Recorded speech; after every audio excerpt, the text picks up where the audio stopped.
Flight attendant attacked Keanu Reeves in first class. The shocking twist no one expected. Where are you tuning in from? Drop your location in the comments below. Don't forget to like, share, and subscribe for more captivating stories. It was a tranquil November morning in 2022 when Flight 245 departed from Chicago, bound for San Francisco. The first-class cabin buzzed with the presence of celebrities and high-profile passengers. Among them was Keanu Reeves, the cherished actor celebrated for his humility and kindness. But just an hour into the journey, an unexpected event occurred, one that would leave everyone on board speechless and talking about it for weeks to come. A sudden disturbance broke up near seat 3B, where Keanu was sitting quietly reading a battered book, as the plane reached cruising altitude. Unexpectedly, a young woman named Lila James, a flight attendant, rushed down the aisle and slapped the book out of his hands. She screamed, her voice shaking with grief and rage. "How could you?" Passengers turned their heads, their eyes wide with disbelief, and gasps reverberated around the plane. Startled yet calm, Keanu gazed up at her with a mixture of bewilderment and worry. The scenario seemed almost like it was from a movie. With 9 years of experience as a flight attendant, 32-year-old Lila was well known among her co-workers for her professionalism. The passengers were too shocked to stop this outburst, which was completely out of character. The cabin was full with whispers as everyone tried to figure out what would have prompted her to have such a dramatic encounter. The hush was broken by Keanu, who was calm. He muttered, "I'm sorry," in a voice that was almost audible over the roar of the airplane engines. "Do I know you?" Lila tried to calm herself, but her hands shook. Her words escaped her lips before she could stop them, and her eyes glistened with unshed tears. Her voice broke. "You don't remember me, do you?" she asked. "You saved my life 20 years ago, but you also ruined it." The passengers' curiosity reached a climax as they gasped once more. What on earth might she mean? Keanu looked into her face, searching for a memory, and his brow furrowed. Emotionally charged, her statement lingered in the air. Lila went on, her voice trembling but becoming more steady. "I was a teenager, 15 years old, living in Cleveland. My family was falling apart, and one night I ran away from home. I was lost, alone, and terrified when you found me on that dark road. You stopped your motorcycle and helped me get to safety. You gave me hope that night, Keanu, but you also made a promise you didn't keep." Her words were thunderous. Keanu's eyes grew wide as if the memory suddenly came to him. As the passionate conversation went on, the passengers leaned forward, captivated. What had he promised? Lila was furious, but why? Unsure of how to respond, the cabin crew was reluctant to step in. However, as the narrative progressed, it became evident that this was more than just a confrontation. Rather, it was a collision of optimism and pain, the past and the present. And the events that followed would alter everyone's life on Flight 245 forever. The memories swept over Keanu, softening his features. He gazed into Lila's tear-streaked eyes and said, almost to himself, "Cleveland, the runaway." His voice cracked a little. "I remember now." The passengers remained hushed, depending on every word. Lila took a shuddering breath, clearly experiencing the sorrow of that night. "You told me everything would be okay. You said I wasn't alone anymore. You promised me you'd come back the next day, that you'd check on me, but you never did." Her voice faltered and tears began flowing down her face. Keanu's face changed from bewilderment to sadness. For the first time, his renowned stoicism cracked as he said, "Lila, I'm so sorry. I never meant to break that promise." His voice was full of sadness. "I thought you were safe with the family we called that night. I didn't know." Lila choked back, sobbing, her shoulders shaking. "That family gave me a place to stay for a few days, but after that, I was back on the streets. I waited for you, hoping every day you'd come back. I needed you, Keanu. I needed someone to believe in, someone to keep me going. But you disappeared." She stopped and choked up with emotion. Keanu's voice was shaking as he leaned forward. "I didn't forget about you, Lila. I swear I wanted to check on you, but the next day I got a call. My best friend had died suddenly. I was lost in my own grief, and I didn't handle things the way I should have. I should have gone back for you. I should have done more." Deep melancholy appeared to take the place of Lila's rage. Her voice softened, revealing her fragility as she said, "Do you know what it's like to lose faith in people? To feel like no one cares? For years I carried that pain, thinking you were just another person who let me down. But then I saw you on the screen. I saw the man everyone admires, the man who's kind to everyone, and I wondered, was it all an act?" Keanu's voice was rough with emotion as he shook his head. "It's not an act, Lila. I've made mistakes, and you have every right to be angry, but I never stopped caring about you, even if I failed you." Everyone in the first-class cabin seemed to be holding their breath due to the intense tension, which caused the cabin to be completely silent. In the row behind them, a middle-aged woman used a tissue to gently wipe at her eyes. Across the aisle, a young man who was clearly moved tightened his jaw. Lila's voice wavered as she added, "I don't know why I lashed out tonight. Maybe I just needed you to know how much that night changed me, how much I needed you back then." Keanu tentatively extended his hand before taking hers softly. "And maybe this is my chance to make things right. I don't know if I can undo the pain I caused, but I want to try, if you'll let me." The barricades Lila had erected over the years shook under the weight of his sincerity as she hesitated. When the cabin crew finally intervened and tactfully suggested that they relocate to the galley for privacy, the passengers silently objected, refusing to miss what seemed to be the most genuine human moment they had ever seen. Their remarks were muffled as they made their way to the galley, leaving the passengers to ponder, wonder, and think about their own life. While some brushed away their tears, others shared silent glances of comprehension. Regardless of what transpired between Keanu and Lila, it was obvious that this story was just getting started. Lila broke down entirely in the galley, away from the questioning looks of the other passengers, and her cries filled the small, claustrophobic room. Uncertain of how to console her, Keanu stayed motionless for a while. At last, with his own feelings on the verge of exploding, he laid a soft hand on her shoulder. "Lila, I know saying sorry isn't enough," he said in a barely audible voice, "but you have to believe me. If I had known what you went through, I would have done anything to be there for you." With a trembling breath, Lila wiped her eyes. When she said, "You were my hero that night," her voice broke. "For the first time in my life, I felt like someone saw me, like I mattered. But then you disappeared, and I started to think maybe I didn't matter after all." Her comments devastated Keanu's heart.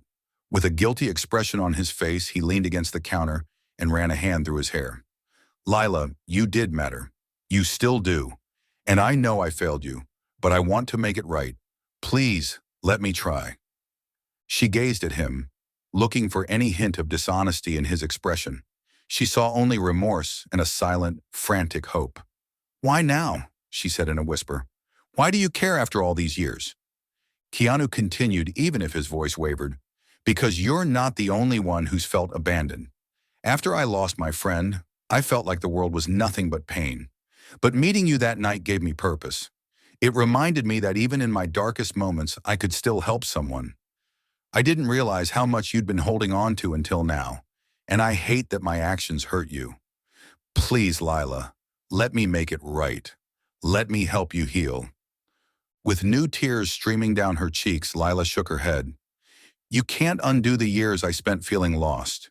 You can't erase the nights I cried myself to sleep, wishing anyone cared."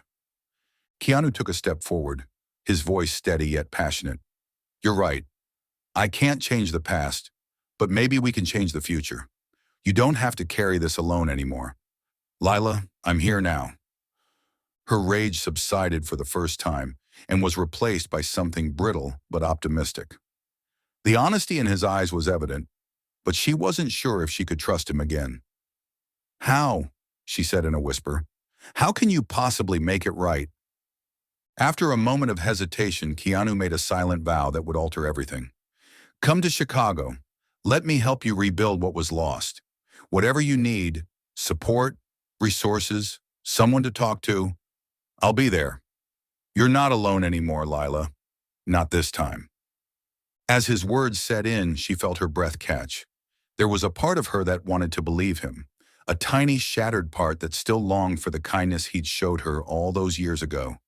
But she also wanted to reject him, to push him away, and to shield herself from more disappointment. Lila gazed out the window as the jet started to descend, her mind racing with feelings. She felt a glimmer of hope for the first time in years.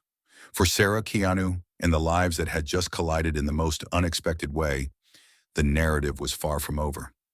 Both Lila and Keanu understood that this adventure was just the start of something much more profound than they had anticipated when the wheels landed in San Francisco. The passengers started gathering their belongings as the jet stopped at the gate. For Keanu and Lila, however, time seems to have stopped.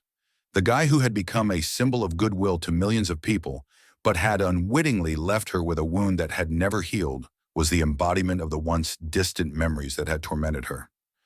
The seatbelt indicator dinged off, and Keanu turned to face her. He spoke calmly but firmly, with a promise woven throughout. Lila, I know this can't be easy, but I want you to know I'm not going to disappear again. Lila's countenance was conflicted as she gazed at him. I don't know if I can believe that. I don't know if I can let myself believe that.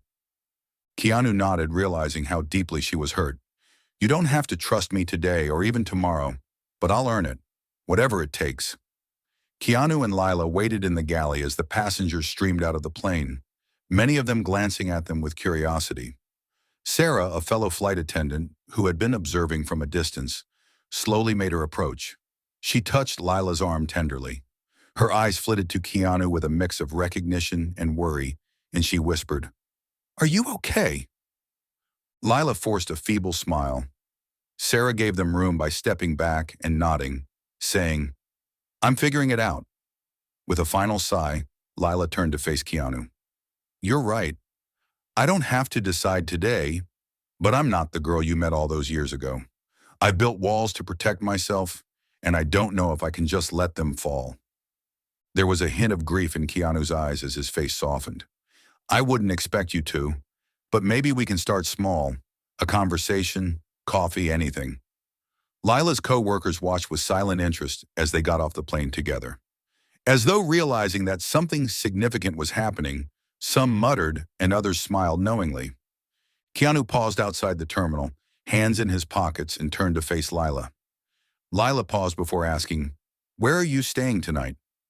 Keanu answered steadily, There's a crew hotel nearby. Why? He said. I want to make sure you're okay. Can I walk you there? Just to talk.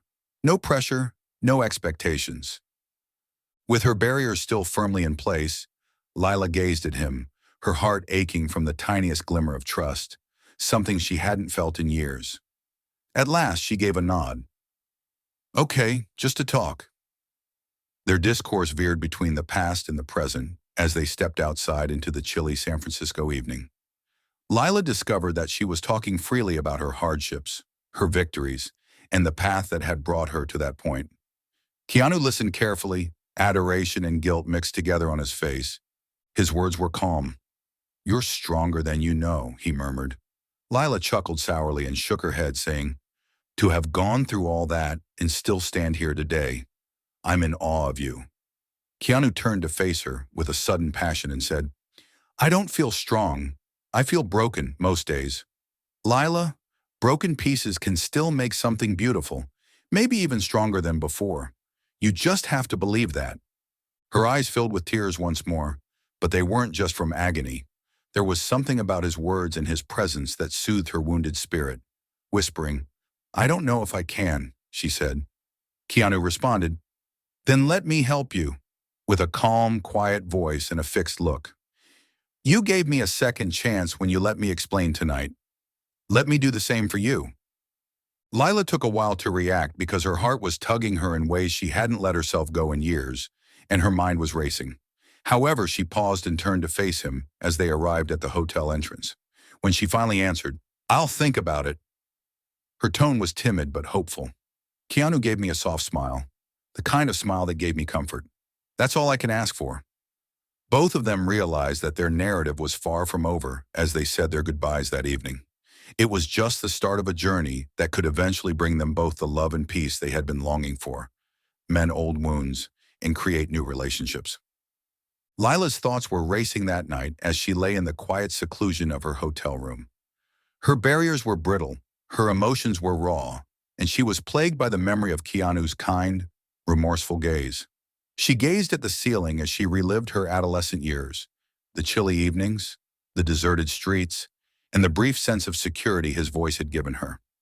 Keanu sat in his hotel room on the opposite side of the city, gazing out the window at the city lights. The anguish in her voice, the fortitude in her perseverance, and the ways he had unintentionally failed her were all he could think about. He was compelled to put things right, not for his own tranquility, but for hers. A knock on Lila's door startled her up the following morning. Unsure and reluctant, she opened it to discover a note and a little bouquet of wildflowers. As she held the card, her heart tightened since the thoughtfulness and care were so different from the abandonment she had previously experienced. Lila, no pressure, no expectations, just a breakfast invitation. If you're ready, I'd love to continue our conversation. If not, I'll understand. Keanu. She considered it for a bit before deciding to meet him at the hotel cafe. Keanu was already waiting, appearing unusually anxious and drinking a cup of coffee. He got up as soon as he spotted her, a hopeful smile spreading across his face. She sat down and said, "Lila, thank you for coming." Her face was reserved but open enough to convey that she was prepared to listen. "I don't know why I'm here," she said candidly. Keanu nodded while maintaining eye contact. The word friend hung in the air, and Lila felt herself softening. "You're here because part of you still believes in hope, and because you deserve answers, closure, maybe even a friend." She talked candidly about the years after their initial encounter over coffee and pancakes, including her experiences with homelessness, short-lived foster homes, and the fortitude she eventually discovered within herself to start a life. With every word, Keanu's heart ached, but he was also filled with admiration for the woman she had grown into. He told his own tale when it was his turn, explaining how his life had been turned upside down by the death of his best friend, how he had poured himself into his profession to cope with the agony, and how he had thought about her a lot, but had been too overwhelmed by his own sorrow to take any action. The tension between them had subsided into something gentler, something like understanding, by the end of the lunch. Lila's voice trembled a little as she continued, "I don't know if I'll ever fully forgive you." But Keanu nodded, his eyes sparkling. "But I want to try. I think I need to try for myself. That's more than I could ever ask for. And Lila, I'm not going anywhere this time." Their lives became entwined in ways neither of them had anticipated in the weeks that followed. Keanu gave Lila access to people in Chicago who might support her in pursuing her goals and provide her with chances to develop and recover. Keanu, meantime, was reminded of the value of vulnerability and connection by Lila's fortitude and genuineness. One day, Lila turned to Keanu and wept as they sat on a peaceful park bench with a view of the ocean. This time, Keanu reached out and gently took her hand, saying, "You didn't just save my life that night, you know. You saved it again when you chose to care. And you saved mine by giving me the chance to make it right." The rekindling of hope, the healing of old wounds, and the promise of a future based on trust and understanding were far more potent outcomes of their story than lavish gestures or fairy tale romance. As the sun began to set, Lila and Keanu came to the realization that they were creating something new, something exquisite, and something indestructible, not merely mending the pieces that had been damaged,